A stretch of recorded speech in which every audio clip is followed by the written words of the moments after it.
Hi, city ക്രിയേഷൻസിൻ്റെ പുതിയ revision ക്ലാസ്സിലേക്ക് എല്ലാവർക്കും സ്വാഗതം.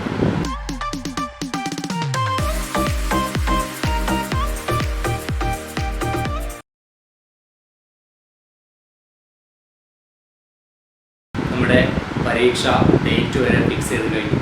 ഇനി നമ്മുടെ മുമ്പിൽ വളരെ കുറഞ്ഞ സമയമുള്ളൂ. ആ സമയത്തിനുള്ളിൽ നമുക്ക് 3 ചാപ്റ്റർ കൂടി കവർ ചെയ്യേണ്ടതുണ്ട്. നമ്മൾ കെമിസ്ട്രിയുടെ റിവിഷൻ ക്ലാസ്സുകൾ ആരംഭിച്ചു. 5 ചാപ്റ്ററുകൾ നമ്മൾ പിന്നിട്ട് കഴിഞ്ഞു. ഇനി നമുക്ക് പറയാനുള്ളത് 6ാമത്തെ ചാപ്റ്ററാണ്. 6ാമത്തെ ചാപ്റ്റർ നിങ്ങൾക്കറിയാം, organic chemistry, nomenclature and isomerism എന്നുള്ളത്. ഓർഗാനിക് സംയുക്തങ്ങൾ, നാമകരണവും ഐസോമറിസവും എന്നുള്ള ചാപ്റ്ററാണ് 6ാമത്തെ ചാപ്റ്റർ. അവസാനത്തെ 2 ചാപ്റ്ററുകളും ഓർഗാനിക് കെമിസ്ട്രിയായിട്ട് ബന്ധപ്പെട്ട ചാപ്റ്ററുകളാണ്. കുട്ടികൾ പലരും പറയാറുള്ളത് ഇതൊരു ബുദ്ധിമുട്ടാണ് എന്നുള്ളതാണ്. അപ്പോൾ ആ ബുദ്ധിമുട്ട് ലഘൂകരിക്കാൻ വേണ്ടിയിട്ട് നമുക്ക് കുറച്ച് ചോദ്യങ്ങളെ പരിചയപ്പെടുക എന്നുള്ളതാണ് ഇവിടെ ഉദ്ദേശിക്കുന്നത്. ഡീറ്റെയിൽ ആയിട്ട് പറഞ്ഞു പോകാനുള്ള സമയം നമുക്കില്ല. നമ്മുടെ എക്സാം ഇങ്ങനെ പല രൂപത്തിൽ അങ്ങോട്ടും ഇങ്ങോട്ടും മാറ്റിയിട്ട് അവസാനം ഫിക്സ് ചെയ്ത രൂപത്തിലാണ് ഇപ്പോൾ ഉള്ളത്. ഏതായാലും നമുക്കിതിലെ കുറച്ച് ക്വസ്റ്റ്യൻസിനെ ഇന്ന് 6ാമത്തെ ചാപ്റ്ററിലെ കുറച്ച് ക്വസ്റ്റ്യൻസ് ഇന്ന് ഡിസ്കസ് ചെയ്യാം. അടുത്ത ദിവസം നമുക്ക് 7ാമത്തെ ചാപ്റ്റർ അപ്ലോഡ് ചെയ്യാൻ സാധിക്കുന്നതായിരിക്കും. അപ്പോൾ നിങ്ങൾ ചെയ്യേണ്ടത്, ചാനൽ സബ്സ്ക്രൈബ് ചെയ്യാത്തവരാണെങ്കിൽ ചാനൽ സബ്സ്ക്രൈബ് ചെയ്യണം. അടുത്ത വീണ്ടും വരുന്ന റിവിഷൻ ക്ലാസ്സുകൾ ലഭിക്കുന്നതിന് വേണ്ടിയിട്ട് ബെല്ലൈക്കൺ എനേബിൾ ചെയ്ത് വെക്കണം. അപ്പോൾ തുടർന്നുള്ള ക്ലാസ്സുകൾ നിങ്ങൾക്ക് ലഭിക്കുന്നതാണ്. പഴയ ക്ലാസ്സുകൾ ആരെങ്കിലും കിട്ടാത്തവരുണ്ടെങ്കിൽ പഴയ ക്ലാസ്സുകളുടെ എല്ലാം ലിങ്ക് നമ്മുടെ ഈ വീഡിയോയുടെ ഡിസ്ക്രിപ്ഷനിൽ ആഡ് ചെയ്യുന്നതായിരിക്കും. അത് വഴി പോയിട്ട് പഴയ ചാപ്റ്ററുകളുടെ റിവിഷനുകളും നിങ്ങൾ കേൾക്കണം എന്നുള്ളത് ആവശ്യപ്പെടുകയാണ്. നമുക്ക് 6ാമത്തെ ചാപ്റ്ററിൻ്റെ റിവിഷനിലേക്ക് കടക്കാം. ഓക്കെ, അപ്പോൾ നോക്കാം. നമുക്ക് അറിയാവുന്നത് പോലെ തന്നെ ഓർഗാനിക് കെമിസ്ട്രിയിലേക്ക് നമ്മൾ കടക്കുമ്പോൾ 9ാം ക്ലാസ്സിൽ നമ്മൾ പഠിച്ചിട്ടുള്ള കുറേ കാര്യങ്ങൾ നമ്മൾ വീണ്ടും ഇവിടെ റിപ്പീറ്റ് ചെയ്ത് പഠിക്കുന്നു. അതായത് homologous series, alkane, alkene, alkyne എന്ന 3 ഹോമോലോഗസ് സീരീസുകൾ. ആ ഹോമോലോഗസ് സീരീസുകളെ സൂചിപ്പിക്കുന്ന ഒരു പൊതുവാക്യം, ഒരു കോമൺ ഫോർമുല ഉണ്ട് അല്ലേ? ആൽക്കെയിൻ എന്ന് പറഞ്ഞു കഴിഞ്ഞാൽ പൂരിത ഹൈഡ്രോ കാർബണുകളാണ് എന്ന് വെച്ച് കഴിഞ്ഞാൽ ഏകബന്ധനം മാത്രമുള്ള സംയുക്തങ്ങളാണ് ആൽക്കെയിനുകൾ. രണ്ടാമത് പോയ ആൽക്കീനും ആൽക്കൈനും. ആൽക്കീൻ എന്ന് പറഞ്ഞാൽ ദ്വിബന്ധനം ഉള്ള സംയുക്തങ്ങളാണ്, എവിടെയെങ്കിലും ഒരു ദ്വിബന്ധനം ഉണ്ടായിരിക്കും. ആൽക്കൈൻ എന്ന് പറഞ്ഞു കഴിഞ്ഞാൽ ത്രിബന്ധനം ഉണ്ടായിരിക്കും. ഇത് രണ്ടും അപൂരിത ഹൈഡ്രോ കാർബണുകളുടെ കൂട്ടത്തിൽ വരുന്ന അൺസാച്ചുറേറ്റഡ് ഹൈഡ്രോ കാർബൺസ് ആണ്. സാച്ചുറേറ്റഡ് ഹൈഡ്രോ കാർബൺസ് ആണ് ആൽക്കെയിന്. ആൽക്കീനും ആൽക്കൈനും അൺസാച്ചുറേറ്റഡ് ഹൈഡ്രോ കാർബൺസ് ആണ്, അപൂരിത ഹൈഡ്രോ കാർബണുകളാണ്. ഇവയെക്കുറിച്ച് നമ്മൾ ചെറിയ ഒരു കാര്യം ഇവിടെ പഠിക്കുന്നു. അപ്പം ഇതിൽ ഏറ്റവും കൂടുതൽ ശ്രദ്ധിക്കേണ്ടത് ഈ 3 സംഗതികളുടെയും കോമൺ ഫോർമുലയാണ്. CnH2n+2 എന്നുള്ളത് ആൽക്കെയിനിൻ്റെയും CnH2n എന്നുള്ളത് ആൽക്കീനിൻ്റെയും CnH2n-2 എന്നുള്ളത് ആൽക്കൈനിൻ്റെയും കോമൺ ഫോർമുലയാണ് എന്നുള്ളത് നമുക്കറിയാം. ഒരു തന്മാത്രാവാക്യം, ഒരു മോളിക്കുലാർ ഫോർമുല കണ്ടാൽ, ഒരു ഓർഗാനിക് കോമ്പൗണ്ടിന്റെ മോളിക്കുലാർ ഫോർമുല കണ്ടാൽ ഈ 3 കോമൺ ഫോർമാറ്റുമായിട്ട് ഏതുമായിട്ട് യോജിച്ചു വരുന്നതാണ് എന്ന് നോക്കിയതിനു ശേഷം നമുക്ക് എന്ത് ചെയ്യാൻ സാധിക്കും? ഇത് ഏത് ഹോമോലോഗസ് സീരീസിൽ പെട്ടതാണ് എന്ന് നമുക്ക് സെലക്ട് ചെയ്യാൻ പറ്റും. അത്തരത്തിലുള്ള ഒരു ചോദ്യമാണ് ഞാൻ നിങ്ങൾക്ക് ആദ്യം പരിചയപ്പെടുന്നത്. അതുമായിട്ട് ബന്ധപ്പെട്ടിട്ടുള്ള ഒരു ചോദ്യം, പലപ്പോഴും ക്വസ്റ്റ്യൻ പേപ്പറിൽ കണ്ടിട്ടുള്ള അതുമായിട്ട് ബന്ധപ്പെട്ടിട്ടുള്ള ഒരു ചോദ്യമാണ് ഞാൻ ബോർഡിൽ എഴുതിയിരിക്കുന്നത്. ശ്രദ്ധിക്കുക. Which is odd one? What is reason? കൂട്ടത്തിൽ ഒറ്റപ്പെട്ട് നിൽക്കുന്നത് ഏതാണ്? എന്താണ് അതിന്റെ കാരണം? ഇതാണ് ചോദ്യം. അപ്പോൾ നമുക്കുള്ള 4 മോളിക്കുലാർ ഫോർമുല, 4 തന്മാത്രാവാക്യങ്ങൾ തന്നിട്ടുണ്ട്. C2H4, C2H6, C4H8, C2H2. ഇങ്ങനെ 4 തന്മാത്രാവാക്യങ്ങളാണ് നമുക്ക് ഇവിടെ തന്നിട്ടുള്ളത്. ഇങ്ങനെ 4 തന്മാത്രാവാക്യങ്ങൾ തരുമ്പോൾ നമ്മൾ നോക്കേണ്ട, നേരത്തെ പറഞ്ഞ പോലെ ഹോമോലോഗസ് സീരീസുമായിട്ട് ബന്ധപ്പെട്ടിട്ടുള്ള കാര്യങ്ങൾ തന്നെയാണ് ഇവിടെ ചോദ്യമായിട്ട് വരുന്നത്. ഇപ്പൊ ഈ ഹോമോലോഗസ് സീരീസുമായിട്ട് ബന്ധപ്പെട്ട കാര്യങ്ങൾ എങ്ങനെയാണ് വരുന്നത്? അപ്പൊ ഇതിൽ നോക്കാം. C2H4 നമ്മൾ നേരത്തെ പറഞ്ഞ കോമൺ ഫോർമാറ്റ് CnH2n, അതായത് ഇത് ആൽക്കീനാണ്. C2H6 CnH2n+2 ആണ്, ആൽക്കെയിനാണ്. C4H8 വീണ്ടും ആൽക്കീനാണ്, കാർബൺ എണ്ണത്തിന്റെ ഇരട്ടിയാണ് ഹൈഡ്രജന്റെ എണ്ണം. C2H2 ആൽക്കൈനാണ്, കാർബൺ എണ്ണത്തിന്റെ ഇരട്ടിന്ന് 2 കുറച്ചതാണ് ഹൈഡ്രജന്റെ എണ്ണം. അപ്പൊ ഇവിടെ നമ്മൾ നോക്കുമ്പോൾ 3 തരത്തിലുള്ള ഹോമോലോഗസ് സീരീസും ഇവിടെ ഉണ്ട്. നമുക്കിപ്പോൾ ഏതെങ്കിലും ഒരു ഹോമോലോഗസ് സീരീസിൽ ഇത് മാത്രം 3 തന്നു, ഒന്ന് മറ്റൊരു ഹോമോലോഗസ് സീരീസിലാണ് തന്നതെന്നുണ്ടെങ്കിൽ നമുക്ക് എളുപ്പത്തിൽ കണ്ടുപിടിക്കാൻ സാധ്യമായിരുന്നു. അതായത് 3 ആൽക്കൈനിൽ നിന്നും 1 ആൽക്കീനിൽ നിന്നും വന്നാൽ ആൽക്കീനാണ് ഒറ്റപ്പെട്ടത് എന്ന് നമുക്ക് പെട്ടെന്ന് മനസ്സിലാവും. അല്ലെങ്കിൽ 3 ആൽക്കീനിൽ നിന്നും 1 ആൽക്കൈനിൽ നിന്നുമാണ് തന്നിട്ടുണ്ടെങ്കിൽ അങ്ങനെ നമുക്ക് പെട്ടെന്ന് മനസ്സിലാവും. പക്ഷെ ഇവിടെ സംബന്ധിച്ചിടത്തോളം 3 ഹോമോലോഗസ് സീരീസുകൾ തന്നിട്ടുണ്ട്. അപ്പൊ നമ്മൾ എങ്ങനെയാണ് ഈ ഒറ്റപ്പെട്ടത് അല്ലെങ്കിൽ ഓഡ് വണ്ണിനെ സെലക്ട് ചെയ്യുക എന്നുള്ളതാണ്. അപ്പൊ നമ്മൾ പിന്നെ ചെയ്യേണ്ടത് നേരത്തെ പറഞ്ഞ പോലെ സാച്ചുറേറ്റഡും അൺസാച്ചുറേറ്റഡും ആക്കി മാറ്റുക. അതായത് പൂരിത ഹൈഡ്രോ കാർബണോ അപൂരിത ഹൈഡ്രോ കാർബണോ അങ്ങനെ ആയിരിക്കും ഇവിടെ എന്ത് ചെയ്തിട്ടുണ്ടാവുക, ഈ ക്വസ്റ്റ്യന് തന്നിട്ടുണ്ടാവുക. അങ്ങനെ ഒരു ഉത്തരമായിരിക്കും ഉദ്ദേശിച്ചിട്ടുണ്ടാവുക. അതായത് കൂട്ടത്തിൽ അൺസാച്ചുറേറ്റഡും സാച്ചുറേറ്റഡും തിരിക്കുക. അൺസാച്ചുറേറ്റഡ് എന്ന് പറഞ്ഞാൽ ആൽക്കീനും ആൽക്കൈനും, സാച്ചുറേറ്റഡ് എന്ന് പറഞ്ഞാലോ ആൽക്കെയിന്. അപ്പൊ ഇതിൽ ഏതൊക്കെയാണ് പിന്നെ അൺസാച്ചുറേറ്റഡും സാച്ചുറേറ്റഡും നമുക്ക് നോക്കാം. ഇത് C2H4 എന്ന് പറഞ്ഞിട്ടുള്ളത് അൺസാച്ചുറേറ്റഡ് ആണ്, ഇതും അൺസാച്ചുറേറ്റഡ് ആണ്, ഇതും അൺസാച്ചുറേറ്റഡ് ആണ്. അപ്പൊ ഈ കൂട്ടത്തിൽ അൺസാച്ചുറേറ്റഡ് അല്ലാത്ത, അതായത് അപൂരിതമല്ലാത്ത ഒന്ന് മാത്രമേ ഉള്ളൂ.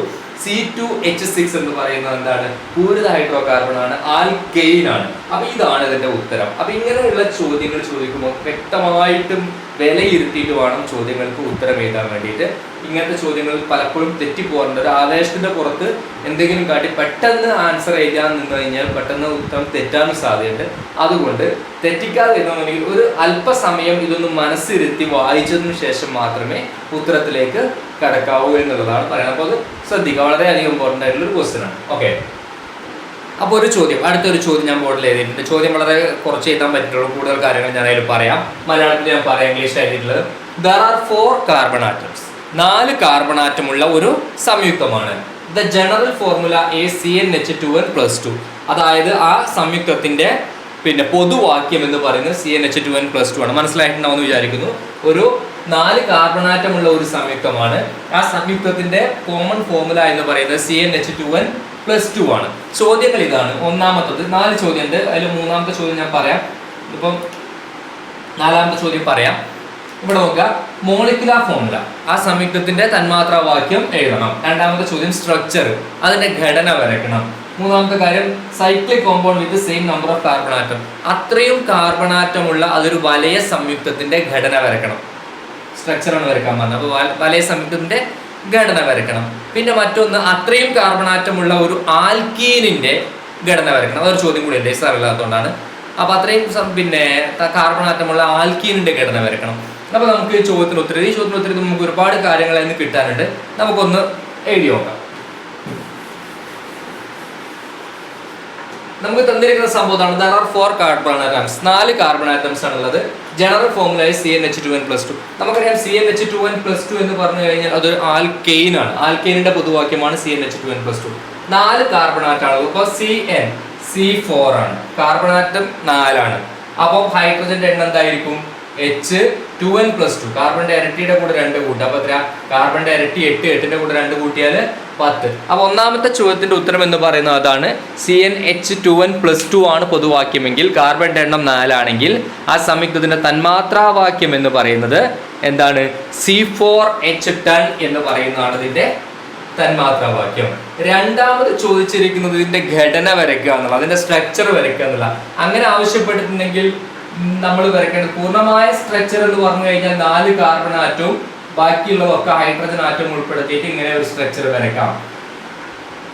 ചില സമയം കണ്ടൻസ്ഡ് ഫോർമുല വരച്ചാൽ മതി എന്നുണ്ടെങ്കിൽ നമുക്ക് ഈ കാർബണിന്റെ കൂടെ തന്നെ ഹൈഡ്രജനെ ചേർത്തിട്ട് വരയ്ക്കാം. സ്ട്രക്ചർ വരയ്ക്കാൻ പറയുമ്പോൾ പൂർണ്ണമായ സ്ട്രക്ചർ ഇങ്ങനെയാണ്. കണ്ടൻസ്ഡ് ഫോർമുല നമുക്കറിയാം CH3 CH2 CH2 CH3. അതാണ് കണ്ടൻസ്ഡ് ഫോർമുല എന്ന് പറയുന്നത്. അപ്പൊ കണ്ടൻസ്ഡ് ഫോർമുല നമുക്ക് അങ്ങനെ വരയ്ക്കാം. പൂർണ്ണമായ സ്ട്രക്ചർ എന്ന് പറയുന്നത് ശരിക്കും ഇതാണ്. ഇങ്ങനെയാണ് പൂർണ്ണമായ സ്ട്രക്ചർ വരയ്ക്കുക. ഇനി ഇവിടെ അടുത്ത ഒരു ചോദ്യം ചോദിച്ചിട്ടുള്ളത് ഇത്രയും കാർബൺ ആറ്റമുള്ള ഒരു ആൽക്കീനിന്റെ ഘടന വരയ്ക്കുക. ഇത്രയും കാർബൺ ആറ്റമുള്ള ഒരു ആൽക്കീനിന്റെ മോളിക്കുലാർ ഫോർമുല ചെയ്താൽ ആദ്യം നമുക്ക് CnH2n എന്നാണ് ആൽക്കീനിനെ പറയാം. CnH2n. അപ്പൊ ഇത്രയും കാർബൺ ആറ്റം എന്ന് പറഞ്ഞാൽ എത്ര കാർബൺ ആറ്റം വെച്ചിട്ട് തന്നെയാണ് നമ്മൾ ചെയ്യേണ്ടത്? 4 കാർബൺ ആറ്റമുള്ള ആൽക്കീൻ. 4 കാർബൺ ആറ്റം എന്ന് പറയുമ്പോൾ C4H2n. കാർബൺ എണ്ണത്തിന്റെ ഇരട്ടിയാണ് ഹൈഡ്രജൻ എണ്ണം. അപ്പൊ ഇതാണ് അതിന്റെ എന്ത് മോളിക്കുലാർ ഫോർമുല. ഇനി അതിന്റെ സ്ട്രക്ചർ എങ്ങനെ നമ്മൾ വരയ്ക്കാം? CH3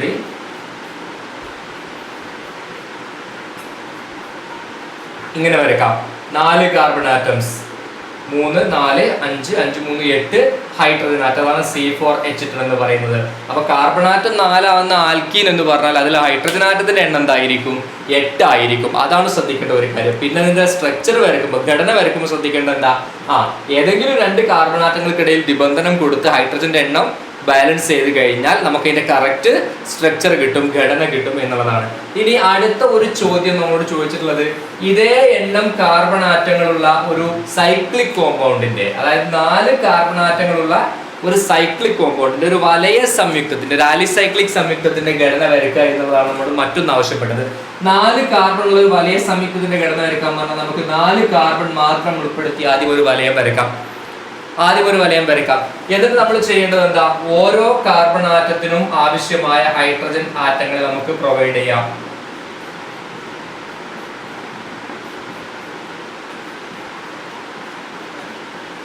ഇങ്ങനെ. അപ്പൊ ഓരോ കാർബൺ ആറ്റത്തിനും 2 വീതം ഹൈഡ്രജന്റെ എണ്ണം എന്താണ്? 8 ആണ്. C4H8 ആണ്. ആലിസൈക്ലിക് സംയുക്തങ്ങളെ നമുക്ക് വരയ്ക്കാൻ പറഞ്ഞാൽ ഇങ്ങനെ വരയ്ക്കണം. ആദ്യം ഘടന വരച്ചിട്ട് ആവശ്യമായ ഹൈഡ്രജൻ കൊടുക്കുക. ഈ ആലിസൈക്ലിക് സംയുക്തങ്ങളുടെ ഘടനയും അത്രയും കാർബൺ ആറ്റങ്ങളുള്ള ആൽക്കീനിന്റെ ഘടനയും ഒരേപോലെ ആയിരിക്കും. നമ്മൾ നേരത്തെ ബ്യൂട്ടീൻ C4H8 വരച്ചുവിടെ നിബന്ധനമുള്ള 4 കാർബണുള്ള നിബന്ധനമുള്ള സംയുക്തം, അതിന്റെ തന്മാത്രാ സൂത്രവും C4H8 എന്നായിരുന്നു. അതേപോലെ ഈ 4 കാർബണുള്ള വലയ സംയുക്തത്തിന്റെ തന്മാത്രാ സൂത്രവും C4H10 എന്ന് തന്നെ ആയിരിക്കും. അതായത് നമ്മൾ ഐസോമറിസം പഠിക്കുന്ന സമയത്ത് പഠിക്കുന്ന ഒരു കാര്യമാണ്. ഐസോമറിസം പഠിക്കുമ്പോൾ നമുക്കറിയാം, പിന്നെ നിബന്ധനമുള്ള ആൽക്കീനുകളുടെ രാസസൂത്രവും രാസവാക്യവും അതേ എണ്ണം കാർബണുള്ള സൈക്ലിക് കോമ്പൗണ്ടിന്റെ വലയ സംയുക്തങ്ങളുടെ രാസസൂത്രവും ഒരേപോലെ ആയിരിക്കും എന്നുള്ളത് നമ്മൾ പ്രത്യേകം പഠിച്ചതാണ്. അത് വെച്ചിട്ട് നമുക്ക് വേറെ ചോദ്യമുണ്ട്, ആ ചോദ്യങ്ങളും ചെയ്തു നോക്കാം. ഇവിടെ നോക്കുക, ഒരു ചോദ്യം തന്നിട്ടുണ്ട്. The hints regarding a cyclic compound are given. ഒരു സൈക്ലിക് കോമ്പൗണ്ടിന്, ഒരു വലയ സംയുക്തത്തെ സംബന്ധിക്കുന്ന വിവരങ്ങൾ താഴെ നൽകുന്നു. എന്തൊക്കെയാണത്? There are 6 carbon atoms. ആ സംയുക്തത്തിൽ 6 carbon ആറ്റങ്ങളുണ്ട്. There are 12 hydrogen atoms. അതിൽ 12 ഹൈഡ്രജൻ ആറ്റങ്ങളും ഉണ്ട്. ഒരു വലയ സംയുക്തത്തെ കുറിച്ചുള്ള 2 ഹിന്റുകളാണ് നമുക്ക് തന്നത്. 6 കാർബൺ ആറ്റങ്ങളും 12 ഹൈഡ്രജൻ ആറ്റങ്ങളും ഉണ്ട്. ആ ചോദ്യങ്ങൾ ഇതാണ്. സ്ട്രക്ചർ, അതിന്റെ ഘടന വരയ്ക്കുക. മറ്റൊന്നെന്താ?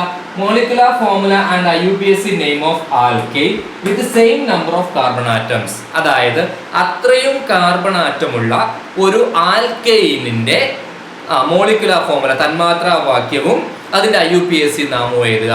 അതായത് 6 കാർബൺ ആറ്റമുള്ള ഒരു ആൽക്കെയിനിന്റെ, ഇതൊരു സൈക്ലിക് കോമ്പൗണ്ടിന്റെ നമുക്ക് പറഞ്ഞത്, 6 കാർബൺ ആറ്റമുള്ള ആൽക്കെയിനിന്റെ ഘടന, IUPAC നാമവും അതിന്റെ മോളിക്കുലർ ഫോർമുലയും എഴുതാനാണ് നമ്മൾ ആവശ്യപ്പെട്ടുള്ളത്. അപ്പൊ നമുക്ക് ചോദ്യം നോക്കാം. ഇവിടെ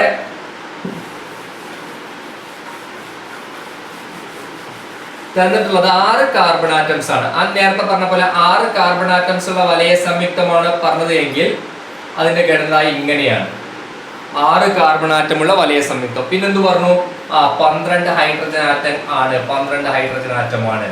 ഇതാ ഇങ്ങനെ ഓരോ കാർബണിനും 2 വീതം ഹൈഡ്രജൻ ആറ്റത്തെ കൊടുത്താൽ 12 ഹൈഡ്രജൻ ആറ്റവും ഓക്കെയാണ്. ഓരോ കാർബണും 6 കാർബൺ ഉണ്ടാകുമ്പോൾ 12 ഹൈഡ്രജൻ ആറ്റം സ്വാഭാവികമാണ്. ഇതാണ് ഒന്നാമത്തെ ചോദ്യത്തിന്റെ ഉത്തരം. ഇതിന്റെ സ്ട്രക്ചർ വരയ്ക്കാൻ പറഞ്ഞു.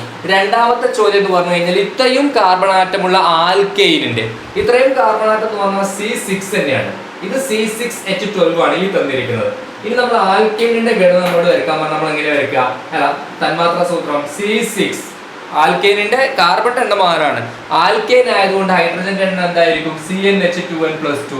CnH2n എന്ന് പറഞ്ഞാൽ 12 ആണ്. 12ന്റെ കൂടെ 2 കൂട്ടിയാൽ 14. C6H14 എന്നാണ്. 6 കാർബൺ വരുന്നത് കൊണ്ട് പേര് ഹെക്സ്. ആൽക്കെയിൻ ആയതുകൊണ്ട് എയിൻ. അപ്പൊ ഈ സംയുക്തത്തിന്റെ പേരായിട്ട് നമുക്ക് എന്താ പറയാൻ പറ്റുക? ഹെക്സെയിൻ എന്നുള്ള പേരാണ് സംയുക്തത്തിന്റെ പേരായിട്ട് നമുക്ക് പറയാൻ പറ്റുക. അപ്പൊ അതൊന്ന് ഓർത്തു വെക്കുക. അടുത്തൊരു ചോദ്യം ബോർഡിൽ തന്നിട്ടുണ്ട്. ഒരു ഘടന, ഒരു ഹൈഡ്രോ കാർബണിന്റെ ഘടന തന്നിട്ടുണ്ട്. ഇതാണ് ഒരു ഹൈഡ്രോ കാർബണിന്റെ ഘടന. സ്ട്രക്ചർ ഇതാണ്. ചോദ്യം ഇതുമായിട്ട് ബന്ധപ്പെട്ട 3 ചോദ്യങ്ങളാണ്. ഗീവ് മോളിക്കുലർ ഫോർമുല, ഇതിന്റെ തന്മാത്രാ സൂത്രം എഴുതുക. IUPAC നെയിം, ഇതിന്റെ IUPAC നാമം എഴുതുക. മൂന്നാമത്തെ ചോദ്യം, IUPAC name of cyclic compound with same molecular formula. അതേ തന്മാത്രാ വാക്യമുള്ള, അതേ മോളിക്കുലർ ഫോർമുലയുള്ള ഒരു സൈക്ലിക് കോമ്പൗണ്ടിന്റെ, ഒരു വലയ സംയുക്തത്തിന്റെ പിന്നെ IUPAC നാമം എഴുതുക. ഇത്ര 3ആണ് ചോദ്യം. ഇങ്ങനത്തെ ചോദ്യം വളരെ ഇമ്പോർട്ടൻ്റ് ആണ്. അപ്പോൾ നമുക്ക് നോക്കാം.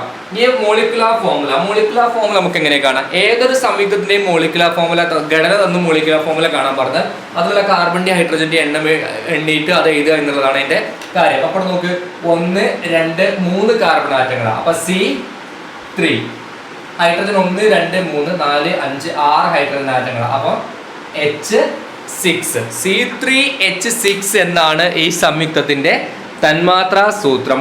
മോളിക്കുലർ ഫോർമുല തന്മാത്രാ സൂത്രം എന്താണ് എന്നുള്ള ചോദ്യത്തിന് ഉത്തരമാണ്. പിന്നെ IUPAC നെയിം എന്താണ് എന്നുള്ളതാണ് ഇതിന്റെ മറ്റൊരു ചോദ്യം. IUPAC നെയിം എഴുതുമ്പോൾ, അതായത് ആൽക്കീനുകൾക്ക് IUPAC നാമം എഴുതുമ്പോൾ നമ്മൾ പഠിച്ചിട്ടുണ്ട് എന്താ, കാർബണിന്റെ ഇവിടെ 3 കാർബണുകൾ. ഇവിടെ നമുക്ക് കൂടുതലൊന്നും ശ്രദ്ധിക്കാറില്ല, കാരണം എങ്ങനെ വന്നാലും ഒന്നാമത്തെ 3 കാർബൺ ഉള്ള ഒരു ആൽക്കീൻ ആണെങ്കിൽ എങ്ങനെ വന്നാലും ഒന്നാമത്തെ കാർബണും രണ്ടാമത്തെ കാർബണിനും ഇടയിലായിരിക്കും എന്ത് വരിക, നിബന്ധനം വരിക. ഇവിടുന്ന് ഇങ്ങോട്ട് മാറിയാൽ ഇവിടെ ആവുമ്പോൾ ഇതൊന്നും ഇത് രണ്ടുമാണ്. ഇനി നിബന്ധനം ഇങ്ങോട്ട് മാറിയാൽ അപ്പൊ ഇതൊന്നും ഇത് രണ്ടും ആവും. അങ്ങനെ വന്നാലും 3 കാർബണുള്ള ഒരു ആൽക്കീനെ സംബന്ധിച്ചിടത്തോളം ഒന്നാമത്തെ കാർബണും രണ്ടാമത്തെ കാർബണും ഇടയിലാണ് നിബന്ധനം വരാനുള്ള സാധ്യത ഉള്ളൂ. അതുകൊണ്ട് ഇതിന്റെ പേര് നമ്മൾ എഴുതുന്ന സമയത്ത്, IUPAC നാം എഴുതുന്ന സമയത്ത് നമുക്ക് എഴുതേണ്ടത് ഇവിടെ മൊത്തം ആകെയുള്ളത് 3 കാർബൺ ആറ്റങ്ങളാണ്. അപ്പൊ നമുക്ക് എന്ത് എഴുതാം, പ്രൊപ്പ് എന്ന് എഴുതാം. പ്രൊപ്പ് 3 കാർബൺ ആറ്റം ആയതുകൊണ്ട് പ്രൊപ്പ് -1 എന്ന് നമുക്ക് വേണമെങ്കിൽ എഴുതാം. പ്രൊപ്പ് 1 അതായത് പ്രൊപ്പ് എന്ന് പറഞ്ഞാൽ അതിൽ ആകെയുള്ള കാർബൺ ആറ്റത്തിന്റെ എണ്ണത്തെ സൂചിപ്പിക്കുന്നു. 1 എന്നുള്ളത് 1നും 2നും ഇടയിലാണ് നിബന്ധന, അപ്പോൾ 1 അതിലെ ഏറ്റവും ചെറിയ കാർബണിന്റെ നമ്പർ 1. ഈൻ എന്ന് സൂചിപ്പിക്കുന്നതിലെ നിബന്ധനം, ഈൻ എന്നുള്ള ആൽക്കീൻ എന്നുള്ള സൂചിപ്പിക്കാൻ ഈൻ എന്നുള്ള നിബന്ധനത്തെ സൂചിപ്പിക്കുന്ന ഒരു കാര്യമാണ്. അപ്പൊ അത് നമുക്ക് പ്രൊപ്പീൻ എന്ന്, ഈദീനെയും പ്രൊപ്പീനെയും നമുക്ക് അങ്ങനെ തന്നെ നമ്പർ ഇടാതെ എഴുതാം, പ്രൊപ്പീൻ എന്ന് എഴുതാം. പ്രൊപ്പീനിന് മറ്റൊരു നമ്പർ കൊണ്ട് ഐസോമർ ഉണ്ടാവാനുള്ള സാധ്യത ഇല്ലാത്തതുകൊണ്ട് തന്നെ പ്രൊപ്പീൻ എന്നും നമുക്ക് പറയാം. പിന്നെ അടുത്ത ചോദ്യം, IUPAC name of cyclic compound with same molecular formula. അതായത് ഇത്രയും കാർബൺ ആറ്റങ്ങളുള്ള, ഇത്രയും ഹൈഡ്രജൻ ആറ്റങ്ങളുള്ള സെയിം മോളിക്കുലർ ഫോർമുല എന്നാ പറഞ്ഞത്. ഇതേ തന്മാത്രാ സൂത്രമുള്ള ഒരു സൈക്ലിക് കോമ്പൗണ്ടിന്റെ IUPAC നാമം. സൈക്ലിക് കോമ്പൗണ്ട് എന്ന് പറഞ്ഞു കഴിഞ്ഞാൽ വലയ സംയുക്തത്തിന്റെ എത്രയുള്ള ഇത് തന്നെയാണ്. വലയ സംയുക്തത്തിന്റെയും തന്മാത്രാ സൂത്രം എന്തായിരിക്കണം, C3H6. നമ്മൾ പഠിച്ചിട്ടുണ്ട്, ഒരു ആൽക്കീനിലെ കാർബണിന്റെ എണ്ണം എത്രയാണോ അത്രയും തന്നെ കാർബൺ ആയിരിക്കും അതിന്റെ വലയ സംയുക്തത്തിൽ ഉണ്ടാവുക. അത്ര 3, അതായത് ആൽക്കീൻ എന്ന് പറഞ്ഞ C3H6 ആണ്. ഇതേ തന്മാത്രാ സൂത്രമായിരിക്കും 3 കാർബണുള്ള വലയ സംയുക്തത്തിന്റെയും തന്മാത്രാ സൂത്രം. അങ്ങനെയാണ് പറഞ്ഞത്. 3 കാർബൺ ആറ്റമാണ് ഇവിടെ ഉള്ളത്. 3 കാർബൺ ആറ്റം 6 ഹൈഡ്രജൻ ആറ്റം തന്നെ ആയിരിക്കും ഇതിന്റെ വലയ സംയുക്തത്തിൽ ഉണ്ടായിരിക്കുക. അതിന്റെ പേര് സൈക്ലോസ്. പിന്നെ സൈക്ലിക് കോമ്പൗണ്ട് ആകുമ്പോൾ എന്താ പേര് തുടങ്ങാം, സൈക്ലോ. പിന്നെന്താണ്, 3 കാർബൺ ആകുമ്പോൾ പ്രൊപ്പെയിൻ എന്നാണ്. ഇവിടെ ശ്രദ്ധിക്കേണ്ട കാര്യം, അവിടെ കൊണ്ടുപോയിട്ട് സൈക്ലോ പ്രൊപ്പീൻ എന്ന് എഴുതരുത്. സൈക്ലോ പ്രൊപ്പെയിൻ എന്നാണ് അതിന്റെ പേര് വരിക. സൈക്ലോ പ്രൊപ്പീൻ എന്നല്ല. ഇപ്പോൾ 4 കാർബൺ C4H8 ആണ് വന്നിട്ടുണ്ടെങ്കിൽ സൈക്ലോ ബ്യൂട്ടെയിൻ ആണ് വരിക. C5 വെച്ചിട്ടാണ് 5 കാർബൺ ആറ്റം ഉള്ളതാണ് വന്നതെങ്കിൽ പെൻറ്റെയിൻ, സൈക്ലോ പെൻറ്റെയിൻ എന്നാ വരിക. അതായത് C3H6 പകരം C4H8 ആണെങ്കിൽ നമ്മൾ ഇതിനെ ബ്യൂട്ടീൻ എന്നാണ് വിളിക്കുക. നമ്പർ അനുസരിച്ച് 1 ബ്യൂട്ടീൻ എന്നോ 2 ബ്യൂട്ടീൻ എന്നോ വിളിക്കാം. പക്ഷേ C4H8 എന്നുള്ള സൈക്ലിക് കോമ്പൗണ്ടിന്റെ വരികയാണെങ്കിൽ നമ്മൾ സൈക്ലോ ബ്യൂട്ടെയിൻ എന്നാണ് വിളിക്കുക. ഇനിയിപ്പോൾ 5 കാർബൺ ആറ്റമുള്ള C5H10 ആണ് വരുന്നതെങ്കിൽ നമ്മൾ ആൽക്കീനിന്റെ പേരാണെങ്കിൽ അതിനെ പെൻറ്റീൻ, 1 പെൻറ്റീൻ എന്നോ 2 പെൻറ്റീൻ എന്നോ ഒക്കെ നമുക്ക് വിളിക്കാം. എന്നാൽ അത് സൈക്ലിക് കോമ്പൗണ്ട് ആണെങ്കിൽ, ആ തന്മാത്രാ സൂത്രം വരുന്ന സൈക്ലിക് കോമ്പൗണ്ട് ആണെങ്കിൽ നമ്മൾ അതിനെ വിളിക്കുക സൈക്ലോ പെൻറ്റെയിൻ എന്നാണ് നമ്മൾ അതിന് പേര് പറയാ. ഓക്കെ, ബോർഡിൽ ഞാനൊരു ചോദ്യം എഴുതിയിട്ടുണ്ട്. ഈ ചോദ്യത്തിന്റെ പ്രത്യേകത എന്ന് പറഞ്ഞു കഴിഞ്ഞാൽ നിങ്ങളോട് ഇങ്ങനെയാണ് ചോദിക്കുക, ഒരു ഓർഗാനിക് സംയുക്തത്തിന്റെ ഘടന തന്നിരിക്കുന്നു. പൂർണ്ണമായ ഘടനയൊന്നുമല്ല, എന്നാലും ചോദ്യത്തിന് ഇങ്ങനെ ഒരു ഘടന തന്നു. എന്നിട്ട് നിങ്ങളോട് ചോദിക്കുകയാണ്, ഈ സംയുക്തത്തിലെ നീളം കൂടിയ കാർബൺ ചെയിനിലെ കാർബൺ ആറ്റങ്ങളുടെ എണ്ണം എത്ര? മുഖ്യ കാർബൺ ചെയിനിലെ കാർബൺ ആറ്റങ്ങളുടെ എണ്ണം എത്ര? How many carbon atoms in the main carbon chain of this compound? എത്ര കാർബൺ ആറ്റങ്ങളാണ് മെയിൻ കാർബൺ ചെയിനുള്ളത് എന്ന് ചോദിച്ചു കഴിഞ്ഞാൽ നമുക്ക് അതിന്റെ ഉത്തരം കണ്ടെത്തണം. ഉത്തരം കണ്ടെത്താൻ നമുക്കറിയാം, പരമാവധി കാർബൺ ആറ്റങ്ങളെ ഉൾപ്പെടുത്തിയിട്ടാണ് നമ്മൾ എന്ത് ചെയ്യേണ്ടത്, മെയിൻ കാർബൺ ചെയിനെ തിരഞ്ഞെടുക്കേണ്ടത്. അപ്പൊ നമുക്ക് ഇവിടുത്തെ ഓപ്ഷൻസ് എന്ന് പറഞ്ഞു കഴിഞ്ഞാൽ നോക്കാം. ഇവിടെ നമ്മൾ ഇങ്ങനെ പോയി 1 2 3 4 5 6 കിട്ടും. ഇങ്ങനെ പോവാ 1 2 3 4 5 6 കിട്ടും. എന്നാൽ അതിനേക്കാൾ ഒന്നുകൂടി കൂടുതൽ കിട്ടും. 1 2 3 4 5 6 7 കാർബൺ ആറ്റങ്ങളാണ് നമുക്ക് ആ രൂപത്തിൽ സെലക്ട് ചെയ്ത് കഴിഞ്ഞാൽ കിട്ടാൻ പോകുന്നത്. അപ്പൊ നമുക്ക് അതാണ് സെലക്ട് ചെയ്യാൻ പറ്റും. അപ്പൊ മെയിൻ കാർബൺ ചെയിനുള്ള കാർബൺ ആറ്റങ്ങളുടെ എണ്ണം 7. അതാണ് ഒരു ചോദ്യം. ഒന്നാമത്തെ ചോദ്യം. ഓരോ ചോദ്യം ഞാൻ പറയാം, ആ ചോദ്യം ഉത്തരവും പറയാം. മെയിൻ കാർബൺ ചെയിനിലെ കാർബൺ ആറ്റങ്ങളുടെ എണ്ണം 7 ആണ്. അടുത്ത ചോദ്യം എന്ന് പറഞ്ഞു കഴിഞ്ഞാൽ ഇതാണ്, ആവശ്യമായ ഹൈഡ്രജൻ ആറ്റങ്ങൾ നൽകി ഈ സംയുക്തത്തിന്റെ ഘടന പൂർത്തീകരിക്കുക. ഇത് പൂർത്തിയാക്കാം അല്ലെ. പിന്നെ complete the structure with hydrogen atoms. Hydrogen atom വെച്ചിട്ട് ഇതിന്റെ സ്ട്രക്ചർ കംപ്ലീറ്റ് ആക്കാം. ആ ഹൈഡ്രജന്റെ ആറ്റം കൊടുക്കുന്ന ആ രൂപം ഒന്ന് ശ്രദ്ധിച്ചോണം, ചിലതൊക്കെ മാറാറുണ്ട്. ഈ അവസാനങ്ങളിൽ വരുന്ന കാർബൺ ആറ്റങ്ങൾക്കൊക്കെ ഒരു ബന്ധനം മാത്രമേ ഉണ്ടാവുള്ളൂ അല്ലെ. ഓരോ ചെയിനിന്റെയും അവസാനങ്ങളിൽ വരുന്ന കാർബൺ ആറ്റങ്ങൾക്ക് ഒരു ബന്ധനം മാത്രമേ ഉണ്ടാവുള്ളൂ. ആ കാർബൺ ആറ്റങ്ങൾക്ക് 3 ഹൈഡ്രജൻ ആവശ്യമുണ്ട്. ആ കാർബൺ ആറ്റങ്ങൾക്കൊക്കെ 3 ഹൈഡ്രജൻ ആവശ്യമുണ്ട്. നമുക്കൊരു തലക്കെട്ട് ഇങ്ങനെ കൊടുത്തിട്ട് വരാം, മനസ്സിലാവാൻ വേണ്ടിയിട്ട് എങ്ങനെ പറയുന്നത്, 3 ഹൈഡ്രജൻ ആറ്റങ്ങൾ ആവശ്യമുണ്ട്. എന്നാൽ ഇങ്ങനെയുള്ള കാർബൺ ആറ്റങ്ങൾക്ക് 2 വരകളാണ്. 2 ബന്ധനങ്ങൾ പൂർത്തിയായതാണ് ഈ കാർബൺ ആറ്റങ്ങൾക്കൊക്കെ. ഇങ്ങനെ 2 ബന്ധനങ്ങൾ പൂർത്തിയായ കാർബൺ ആറ്റങ്ങൾക്ക് ആവശ്യമുള്ള ഹൈഡ്രജന്റെ എണ്ണം എന്ന് പറയുന്നത് 2 ആണ്. ഇതൊക്കെ 2 എണ്ണം പൂർത്തിയായതാണ്, 2 ആണ്. ഇനി ചില കേസിൽ ഇവിടെ ഇല്ല, ചില കേസിൽ 3 ബന്ധനങ്ങൾ പൂർത്തിയായ കാർബൺ ആറ്റങ്ങൾ ഇതുപോലെ 3 ബന്ധനങ്ങൾ പൂർത്തിയായിട്ടുണ്ടെങ്കിൽ അതിന് 1 ഹൈഡ്രജൻ മാത്രം മതിയാവും, 1 ഹൈഡ്രജൻ മാത്രം മതി. ഇവിടെ അങ്ങനത്തെ ഇല്ല. എന്നാൽ 4 ബന്ധനങ്ങളും പൂർത്തിയായ കാർബൺ ആറ്റങ്ങളാണെങ്കിൽ അത്തരം കാർബൺ ആറ്റങ്ങൾക്ക് എന്തിന്റെ ആവശ്യമില്ല, ഹൈഡ്രജൻ ആറ്റങ്ങളുടെ ആവശ്യമില്ല. അപ്പൊ രണ്ടാമത്തെ ചോദ്യത്തിന് ഉത്തരം ഇതാണ്. ആവശ്യമായ ഹൈഡ്രജൻ ആറ്റങ്ങൾ നൽകി ഇതിന്റെ ഘടന പൂർത്തിയാക്കുക എന്ന് പറഞ്ഞാൽ അതിന് നമുക്ക് ആ രൂപത്തിലാണ് നമുക്ക് ഇതിന്റെ ഘടന പൂർത്തിയാക്കാൻ പറ്റുക. എന്ന് വെച്ച് കഴിഞ്ഞാൽ പിന്നെ CH3 CH2 CH2 CH2 ഇവിടെ വേണ്ട CH3 CH3 CH2 CH3 അങ്ങനെയാണ് ഇതിന്റെ ഘടന നമ്മൾ പൂർത്തിയാക്കുന്നത്. അപ്പൊ ഇങ്ങനെ ഘടന പൂർത്തിയാക്കി. ഇനി അടുത്ത ചോദ്യം എന്ന് പറഞ്ഞു കഴിഞ്ഞാൽ ഇതിന്റെ തന്മാത്രാ സൂത്രം എഴുതുക എന്നുള്ളതാണ്.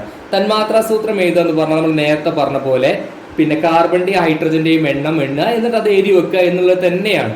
പക്ഷെ ഇവിടെ ചിലർ വരുത്തുന്ന ഒരു തെറ്റ് എന്ന് പറഞ്ഞു കഴിഞ്ഞാൽ ഈ മെയിൻ കാർബൺ ചെയിൻ ആയിട്ട് നമ്മൾ ഒന്നിനെ കണ്ടുവച്ചിട്ടുണ്ട്. തന്മാത്രാ സൂത്രം എഴുതുമ്പോൾ ഇതാണ് നമ്മുടെ മെയിൻ കാർബൺ ചെയിൻ, ഇങ്ങനെയാണ് മെയിൻ കാർബൺ ചെയിൻ. തന്മാത്രാ സൂത്രം എഴുതുമ്പോൾ അതിലെ കാർബണിന്റെ ഹൈഡ്രജന്റെയും മാത്രം എണ്ണ എഴുതി വെക്കുന്ന ആളുകളുണ്ട്. അത് ശരിയല്ല. എന്താ ചെയ്യേണ്ടത്, തന്മാത്രാ സൂത്രം എഴുതുമ്പോൾ നമ്മൾ ആകെയുള്ള കാർബണിന്റെ ഹൈഡ്രജന്റെ എണ്ണാണ്. ആകെയുള്ള കാർബൺ 7 അല്ല, 7 എന്ന് പറഞ്ഞാൽ മെയിൻ കാർബൺ ചെയിനിലെ മാത്രം കാർബൺ ആറ്റത്തിന്റെ എണ്ണാണ്. അപ്പൊ ആകെയുള്ളത് 1 2 3 4 5 6 7 8 9. അപ്പൊ എങ്ങനെ വരാം, C9 ആണ് വരിക, C9.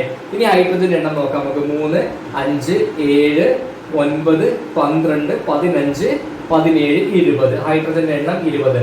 C9H20 എന്നുള്ളതാണ് ഈ സംയുക്തത്തിന്റെ തന്മാത്രാ സൂത്രം. C9H20 എന്നുള്ളതാണ് സംയുക്തത്തിന്റെ തന്മാത്രാ സൂത്രം എന്നുള്ളത്. ഇനി നമ്മുടെ അടുത്ത ചോദ്യം, ഇത്തരത്തിലുള്ള എല്ലാ ചോദ്യത്തിന്റെയും അവസാനം വരുന്ന അടുത്ത ചോദ്യം എന്ന് പറഞ്ഞാൽ ഇതിന്റെ IUPAC നാമം എഴുതുക എന്നുള്ളതാണ്. IUPAC നാമം എഴുതാൻ ആവശ്യമായിട്ട് നമ്മൾ ആദ്യം തന്നെ ഇതിന്റെ മെയിൻ കാർബൺ ചെയിൻ നമ്മൾ തെരഞ്ഞെടുത്ത് വെച്ചിട്ടുണ്ട്. മെയിൻ കാർബൺ ചെയിൻ ആയിട്ട് നമ്മൾ തെരഞ്ഞെടുത്ത് വെച്ചത് ഇതാണ്. അത് വെച്ചിട്ട് നമുക്ക് IUPAC നാമം എഴുതാം. IUPAC നാമം എഴുതുമ്പോൾ പിന്നെ നമ്മൾ ശ്രദ്ധിക്കേണ്ട ഒരു കാര്യം എന്ന് പറഞ്ഞു കഴിഞ്ഞാൽ IUPAC നാമം എഴുതുമ്പോൾ ശ്രദ്ധിക്കേണ്ട കാര്യം എന്താണ്, ശാഖകൾ വന്നിട്ടുള്ള കാർബൺ ആറ്റത്തിന് ചെറിയ നമ്പർ കിട്ടുന്ന രൂപത്തിൽ നമ്മൾ നമ്പർ കൊടുക്കണം.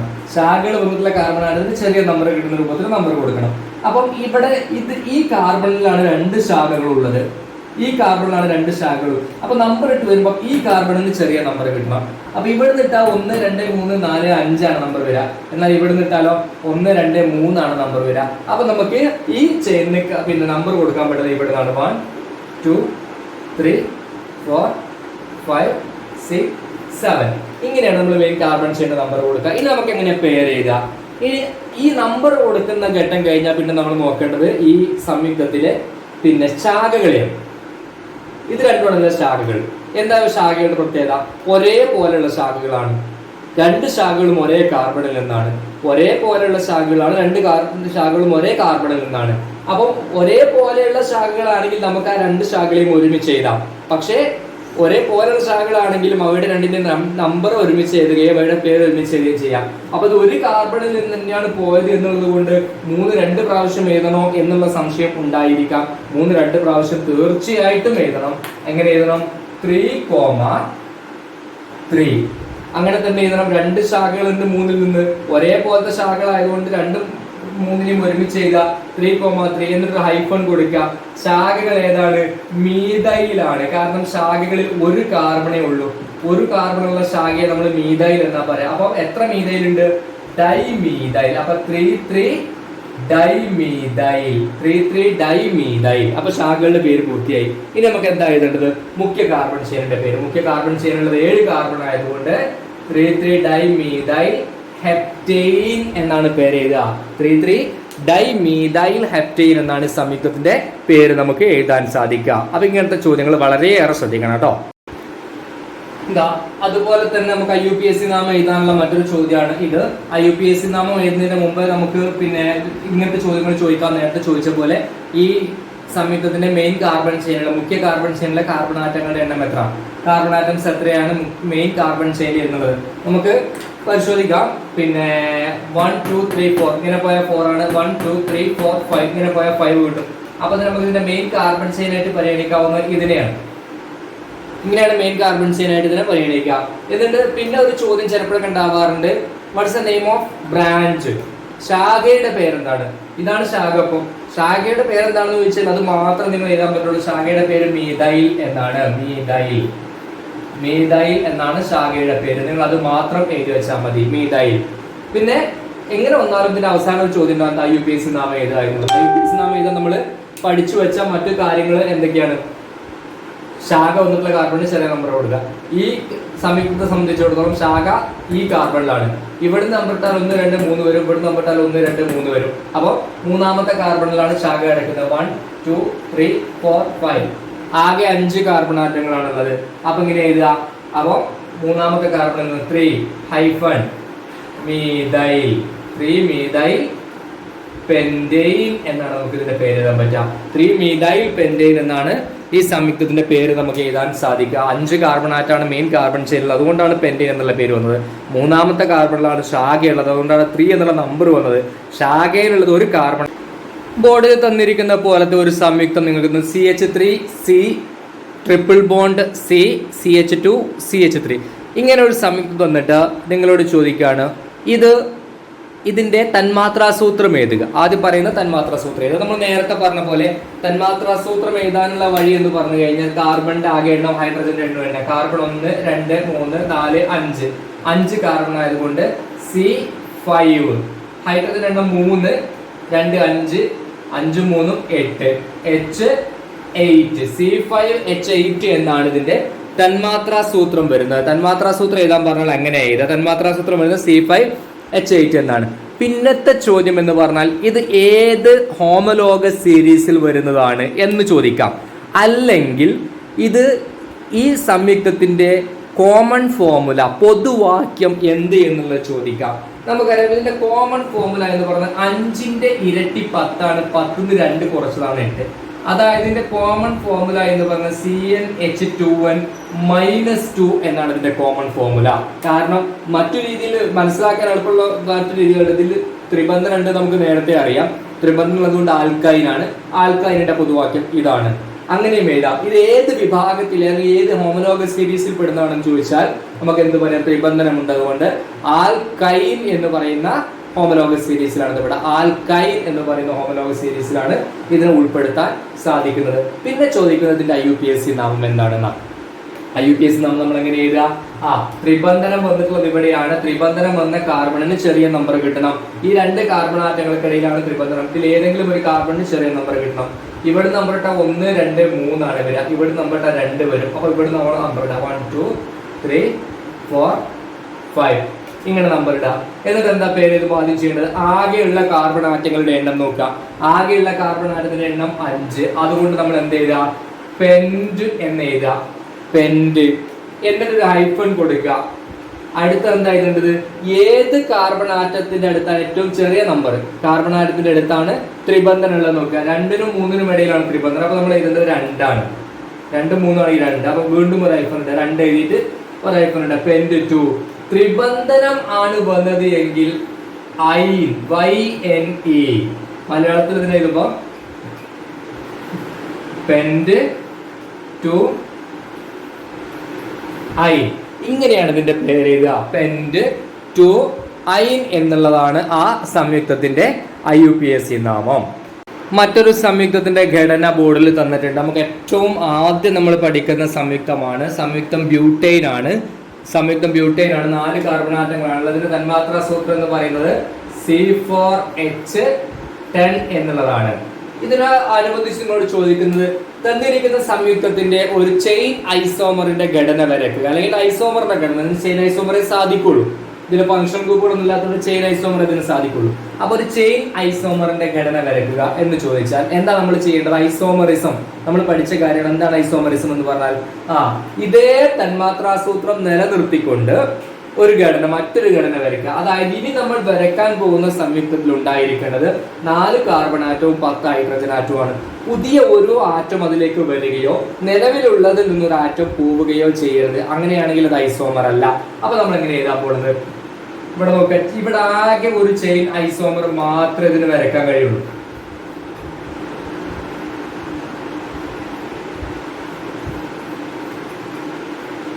ഇതാണ് C4H10 എന്ന് പറയുന്നതിന്റെ ഒരു ചെയിൻ ഐസോമർ എന്ന് വെച്ചാൽ ഇവിടെ CH3 CH CH3 ആ ഒരു CH3യെ ശാഖയായിട്ട് കൊടുത്തു.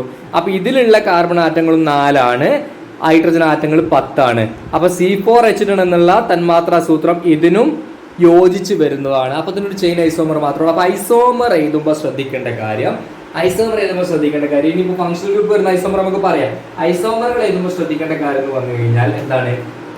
തന്മാത്രാ സൂത്രത്തോട് നീതി പുലർത്തുക എന്നുള്ളതാണ്. തന്മാത്രാ സൂത്രം ഒരുപോലെയാണെങ്കിൽ മാത്രമേ അവയെ ഐസോമർ ആയിട്ട് നമ്മൾ പരിഗണിക്കാൻ സാധിക്കുള്ളൂ. ഇനിയിപ്പോ ഫംഗ്ഷണൽ ഗ്രൂപ്പ് വന്നിട്ടുള്ള ചോദ്യങ്ങളുണ്ട്. ഫംഗ്ഷണൽ ഗ്രൂപ്പ് വന്നിട്ടുള്ള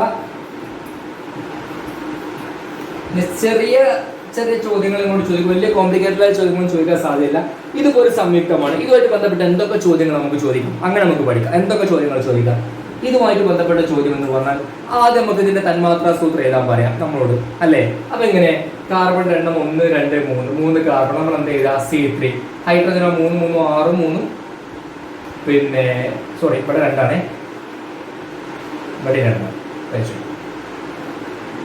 അപ്പൊ 3 2 2 അപ്പൊ 3 2 5 2 7 7 1 8 C3H8O C3H8O എന്നുള്ളതാണ് ഇതിന്റെ തന്മാത്രാ സൂത്രം. അങ്ങനെ ചോദ്യം നമുക്ക് ചോദിക്കാനോ? തന്മാത്രാ സൂത്രം എന്ത്? പിന്നെ നിങ്ങളോട് ചോദിക്കാൻ ഇതുമായിട്ട് ബന്ധപ്പെട്ട് ചോദിക്കാൻ കഴിയുന്ന ഒരു ചോദ്യം എന്ന് പറഞ്ഞു കഴിഞ്ഞാൽ ഈ സംയുക്തത്തിലെ ഫങ്ഷണൽ ഗ്രൂപ്പ് ഏത്? ഈ സംയുക്തത്തിലെ ഫങ്ഷണൽ ഗ്രൂപ്പിന്റെ പേരെന്ത്? ഫങ്ഷണൽ ഗ്രൂപ്പ് എന്ന് പറയുന്നത് ഇവിടെ OH ആണ്. ഇവിടെ ഫങ്ഷണൽ ഗ്രൂപ്പ് അല്ലേ? ഫങ്ഷണൽ ഗ്രൂപ്പ് OH ആണ്. OH എന്ന് പറയുന്ന ഫങ്ഷണൽ ഗ്രൂപ്പിന്റെ പേര് ഹൈഡ്രോക്സിൽ എന്നാണ്. OH എന്ന് പറയുന്ന ഫങ്ഷണൽ ഗ്രൂപ്പിന്റെ പേര് ഹൈഡ്രോക്സിൽ എന്നാണ്. ഫങ്ഷണൽ ഗ്രൂപ്പിന്റെ പേരാണ് ചോദിച്ചത്. ഹൈഡ്രോക്സിൽ എന്നാണ് ഫങ്ഷണൽ ഗ്രൂപ്പ്. പിന്നെ ഈ സംയുക്തം ഏത് വിഭാഗത്തിൽ പെടുന്ന സംയുക്തമാണ്? ഹൈഡ്രോക്സിൽ ഫങ്ഷണൽ ഗ്രൂപ്പ് വന്നാൽ ഏത് വിഭാഗത്തിലാണ് പെടുക? ആൽക്കഹോൾ വിഭാഗത്തിലാണ് പെടുക. ഹൈഡ്രോക്സിൽ ഫങ്ഷണൽ ഗ്രൂപ്പ് വന്നാൽ ആൽക്കഹോൾ വിഭാഗത്തിലാണ് പെടുക. അപ്പൊ ആൽക്കഹോൾ വിഭാഗത്തിൽ പെടുന്നതാണ്. ഇവിടെ ചോദിക്കാൻ സാധ്യത എല്ലാ ചോദ്യം നമ്മൾ ഡിസ്കസ് ചെയ്യാം കേട്ടോ. ആൽക്കഹോൾ വിഭാഗത്തിലാണ് ഈ സംയുക്തം ഉൾപ്പെടുത്താൻ സാധിക്കുക. ഈ സംയുക്തത്തിന്റെ IUPAC നാമം എഴുതുക, അല്ലേ? ഈ സംയുക്തത്തിന്റെ IUPAC നാമം എഴുതുക. എന്താ ഈ സംയുക്തത്തിന്റെ IUPAC നാമം? ഫങ്ഷണൽ ഗ്രൂപ്പ് വന്നിട്ടുള്ള കാർബണിന് ചെറിയ നമ്പർ കിട്ടുന്ന രൂപത്തിൽ നമുക്ക് നമ്പർ കൊടുക്കാം. ഇങ്ങനെ കൊടുക്കാം 1 2 3 ഇങ്ങനെ നമ്മൾ നമ്പർ കൊടുത്തു. അപ്പൊ ഒന്നാമത്തെ കാർബണിൽ നിന്ന് തന്നെയാണ് ഫങ്ഷണൽ ഗ്രൂപ്പ് വന്നിട്ടുള്ളത്. ഒന്നാമത്തെ കാർബണിൽ നിന്ന് തന്നെയാണ് ഫങ്ഷണൽ ഗ്രൂപ്പ് വന്നിട്ടുള്ളത്. അപ്പൊ നമ്മൾ എങ്ങനെ ഇതിന്റെ പേര് എഴുതും? ആദ്യം ആകെയുള്ള കാർബൺ ആറ്റങ്ങളുടെ എണ്ണം നോക്കണം. ആകെയുള്ള കാർബൺ ആറ്റങ്ങളുടെ എണ്ണം 3 ആണ്. അപ്പൊ നമുക്ക് എന്ത് എഴുതാം? ആൽക്കഹോളിന്റെ പേര് ഇത് നമ്മൾ പഠിച്ചതാണ്. പ്രൊപ്പൻ എന്നാണ് എഴുതുക. 4 ബ്യൂട്ടൻ, 5 പെന്റൻ, 6 ഹെക്സൻ. അങ്ങനെയാണ് എഴുതുക. ഇവിടെ ഉള്ളത് 3 കാർബൺ ആറ്റമാണ് ഈ സംയുക്തത്തിലുള്ളത്. അതുകൊണ്ട് 1 2 3 പ്രൊപ്പൻ എന്ന് എഴുതുക. എന്നിട്ടൊരു ഹൈഫൺ ഇടുക. എത്രാമത്തെ കാർബണിലാണ് OH ഫങ്ഷണൽ ഗ്രൂപ്പ് ഉള്ളത് എന്ന് നോക്കുക.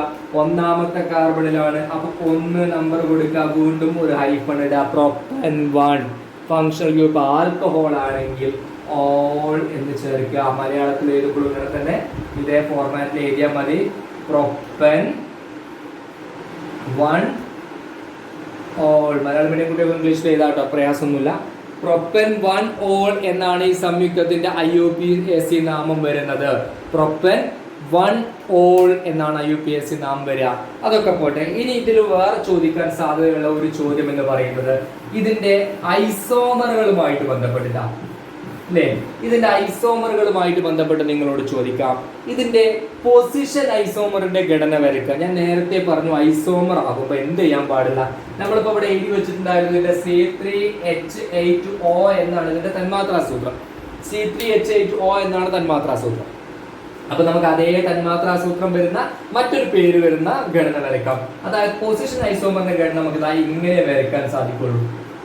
ഇതിന്റെ പൊസിഷൻ ഐസോമറിന്റെ ഘടന, അതായത് ഒന്നിലുണ്ടായിരുന്ന OH നെ നമുക്ക് രണ്ടിലേക്ക് മാറ്റാം.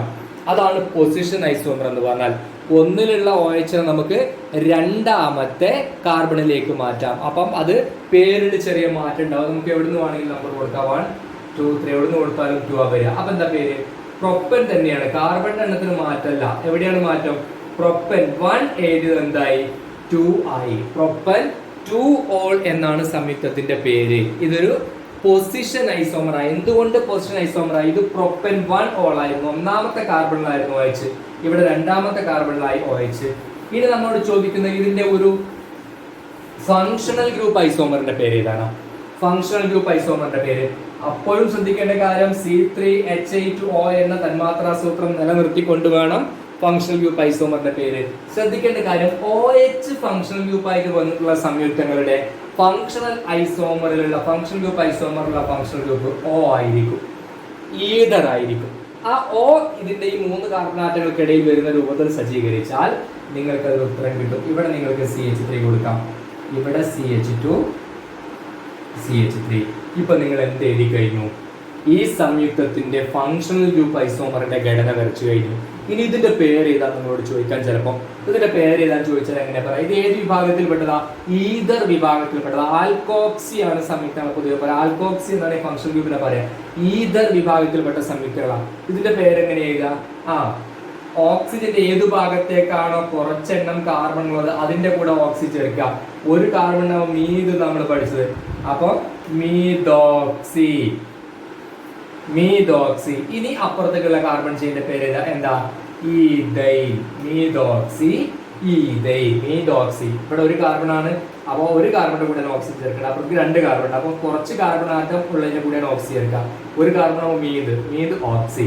അപ്പുറത്തേക്ക് ഈഥൈൻ. മീതോക്സി ഈഥൈൻ എന്നാണ് ആ സംയുക്തത്തിന്റെ പേര്. അപ്പൊ നമ്മൾ അതിന്റെ ആ ഒരു ഇതിനെ സംബന്ധിച്ച് നമുക്ക് ഒരുപാട് ചോദ്യങ്ങൾ വരാം. ഇതിൽ ഏതെങ്കിലുമൊക്കെ ചോദ്യങ്ങളെ ചോദിക്കുള്ളൂ, എല്ലാം കൂടി ചോദിക്കൂല. ഏതെങ്കിലുമൊക്കെ ചോദ്യങ്ങളാണ് നിങ്ങളോട് ചോദിക്കാം. ഓക്കെ, ബോർഡിൽ 3 ഹൈഡ്രോ കാർബൺ സംയുക്തങ്ങളെ കൊടുത്തിട്ടുണ്ട്. 3 ഹൈഡ്രോ കാർബണുകൾ ബോർഡിൽ കൊടുത്തിട്ടുണ്ട്. ആ 3 ഹൈഡ്രോ കാർബണുകളുടെയും പ്രത്യേകത എന്ന് പറയുന്നത് 3ലും ഫങ്ഷണൽ ഗ്രൂപ്പുകളുണ്ട്. ഒന്നാമത്തതിലെ ഫങ്ഷണൽ ഗ്രൂപ്പ് ഏതാണ്? OH, ഹൈഡ്രോക്സിൽ ഫങ്ഷണൽ ഗ്രൂപ്പാണ്. അപ്പോൾ അത് ആൽക്കഹോൾ വിഭാഗത്തിൽപ്പെട്ടതാണ്. ഇതിൽ ആൽക്കോക്സി ഫങ്ഷണൽ ഗ്രൂപ്പാണ്. ഇത് ഈതർ വിഭാഗത്തിൽപ്പെട്ടതാണ്. ഇതിൽ വീണ്ടും ആൽക്കഹോൾ ഫങ്ഷണൽ ഗ്രൂപ്പാണ്. ഹൈഡ്രോക്സി ഫങ്ഷണൽ ഗ്രൂപ്പാണ്. ആൽക്കഹോൾ വിഭാഗത്തിൽപ്പെട്ടതാണ്. ഇതിന്റെ പേരെങ്ങനെ നമുക്ക് എഴുതാം? 1 2 3 4 5 അല്ലേ? 5 കാർബൺ ആണ്. 5 കാർബൺ വരുമ്പോൾ എന്താ നമ്മൾ പേര് പറയാം? പെൻഡൻ. ഹൈഫൻ. എത്രാമത്തെ കാർബണിലാണ് OH? രണ്ടാമത്തെ. 2-ol. നേരത്തെ നമ്മൾ പഠിച്ചുകൊണ്ടാണ് വേഗത്തിൽ പറയുന്നത്. ഇത് ഈതർ ആണ്. ഈതറിൽ O ഇവിടെ ഉണ്ട്. അതിന് 2 ഭാഗത്തേക്കുള്ള കാർബൺ ആറ്റങ്ങളുടെ എണ്ണം നോക്കാം. ഈ ഭാഗത്താണ് കുറവ്. അപ്പൊ അതിന്റെ കൂടെ ആയിരിക്കണം നമ്മൾ ഓക്സി ചേർത്ത് പറയാം. 2 കാർബൺ ആകുമ്പോൾ എന്താണ്? ഈതോക്സി. ഇപ്പുറത്തേക്ക് 3 കാർബൺ ആണ്. അപ്പൊ എന്താ വരിക? പ്രൊപ്പെയിൻ. ഈതോക്സി പ്രൊപ്പെയിൻ എന്നാണ് വരിക. ഇത് വീണ്ടും ആൽക്കഹോൾ ആണ്. 1 2 3 മൂന്നാമത്തെ കാർബണിലാണ് OH. മൊത്തം 5 കാർബൺ. അപ്പൊ വീണ്ടും എന്തെന്നെയാ വരിക? പെൻഡൻ. മൂന്നാമത്തെ കാർബണിലാണ് OH. 3-ol. ഇങ്ങനെയാണ് ഇതിന്റെ പേര് പറയാം. ഇനി ഇതിൽ നമുക്ക് 2 ജോഡി ഐസോമറുകളെ കണ്ടെത്താം. ഇതിന്റെ തന്മാത്രാ സൂത്രം എന്ന് പറയുന്നത് C5H12O ആണ് അല്ലെ? 1 2 3 4 5 കാർബൺ, 3 2 5 2 7 3 10 2 12 ഹൈഡ്രജനും 1 ഓക്സിജനും. എല്ലാത്തിന്റെയും തന്മാത്രാ സൂത്രം അതുപോലെ ഒക്കെ ഐസോമറുകളാണ്. ഇനി ഇത് ഏത് ടൈപ്പ് ഐസോമറുകളാണ് എന്ന് വേണം നമുക്ക് മനസ്സിലാക്കേണ്ടത്. ഇതും ഏത് തരം ഐസോമറാണ്? ഇതിന്റെയും തന്മാത്രാ സൂത്രം ഒരുപോലെയാണ്. രണ്ടിന്റെ തന്മാത്രാ സൂത്രം C5H12O ആണ്. രണ്ടും ഒരേപോലെ തന്മാത്രാ സൂത്രം. അപ്പൊ രണ്ടും ഐസോമറുകളാണ്. പക്ഷെ എന്ത് തരം ഐസോമറുകളാണ്? ഇതിലുള്ള ഫങ്ഷണൽ ഗ്രൂപ്പ് അല്ല ഇതിലുള്ളത്. ഇതിൽ OH ഫങ്ഷണൽ ഗ്രൂപ്പാണ്, ഇതിൽ O ഫങ്ഷണൽ ഗ്രൂപ്പാണ്, ആൽക്കോക്സി ആണ്. എന്നാൽ രണ്ടും ഒരേ തന്മാത്രാ സൂത്രം. ഇങ്ങനെ വരുമ്പോഴാണ് ഇത് ഫങ്ഷണൽ ഗ്രൂപ്പ് ഐസോമർ ആവുന്നത്. ഒരേ തന്മാത്രാ സൂത്രവും വ്യത്യസ്ത ഫങ്ഷണൽ ഗ്രൂപ്പും ആകുമ്പോഴാണ് ഫങ്ഷണൽ ഗ്രൂപ്പ് ഐസോമർ ആവുന്നത്. അതേപോലെ ഇതും ഫങ്ഷണൽ ഗ്രൂപ്പ് ഐസോമർ തന്നെയാണ്. ഇതും ഫങ്ഷണൽ ഗ്രൂപ്പ് ഐസോമർ. ഇതിൽ O ആണ്, ഇതിൽ OH ആണ്. പക്ഷെ രണ്ടിന്റെ തന്മാത്രാ സൂത്രം C5H12O എന്നാണ്. എന്നാൽ ഇതും ഐസോമറുകളാണ്, സംശയമില്ല. കാരണം C5H12O തന്നെയാണ് ഇതിന്റെയും തന്മാത്രാ സൂത്രം. പക്ഷെ ഇത് ഏതുതരം ഐസോമറുകളാണ്? ഇത് രണ്ടും പൊസിഷൻ ഐസോമറുകളാണ്. കാരണം എന്താ, ഇതിൽ രണ്ടാമത്തെ കാർബണിലാണോ OH, എന്നാൽ ഇതിൽ മൂന്നാമത്തെ കാർബണിലാണോ OH, അപ്പോഴാണ് പൊസിഷൻ ആവുക. പൊസിഷൻ ഐസോമറിസത്തിന് എക്സാമ്പിൾ ആണ് ആ ഒന്നാമത്തെയും മൂന്നാമത്തെയും സംയുക്തങ്ങൾ. നിങ്ങളിത് മാക്സിമം ക്വസ്റ്റ്യൻസ് പിന്നെ നിങ്ങൾ സെലക്ട് ചെയ്തിട്ട് നോക്കിക്കഴിഞ്ഞാൽ നമ്മളിപ്പോൾ ഈ പറഞ്ഞ കാര്യങ്ങൾ വെച്ചിട്ട് നിങ്ങൾക്ക് അതിൽ നിന്ന് അതിൻ്റെ ഉത്തരം കണ്ടെത്താൻ വേണ്ടിയിട്ട് സാധിക്കും. അപ്പോൾ തീർച്ചയായിട്ടും നിങ്ങളത് പിന്നെ ക്വസ്റ്റ്യൻസ് കൂടുതലുണ്ടോ എന്നുള്ളത് നോക്കിയിട്ട് ഇതിനുള്ള ആൻസർ, ഈ ക്ലാസ്സിൽ നിങ്ങൾക്ക് ഇതിൻ്റെ ആൻസർ കിട്ടാനുള്ള മാർഗ്ഗങ്ങൾ ഉണ്ടായിരിക്കും. സംശയങ്ങളുണ്ടെങ്കിൽ നേരത്തെ പറഞ്ഞ പോലെ നിങ്ങൾക്ക് കോൺടാക്ട് ചെയ്യാം, നമുക്ക് സംശയങ്ങൾ തീർക്കാം. എല്ലാവരും എക്സാമിന് വേണ്ടി വെൽ പ്രിപ്പയർഡ് ആയിട്ട് വേണം പോകാൻ. അപ്പോൾ അടുത്ത ചാപ്റ്ററിൻ്റെ റിവിഷന് വേണ്ടിയിട്ട് നമുക്ക് വീണ്ടും കാണാം.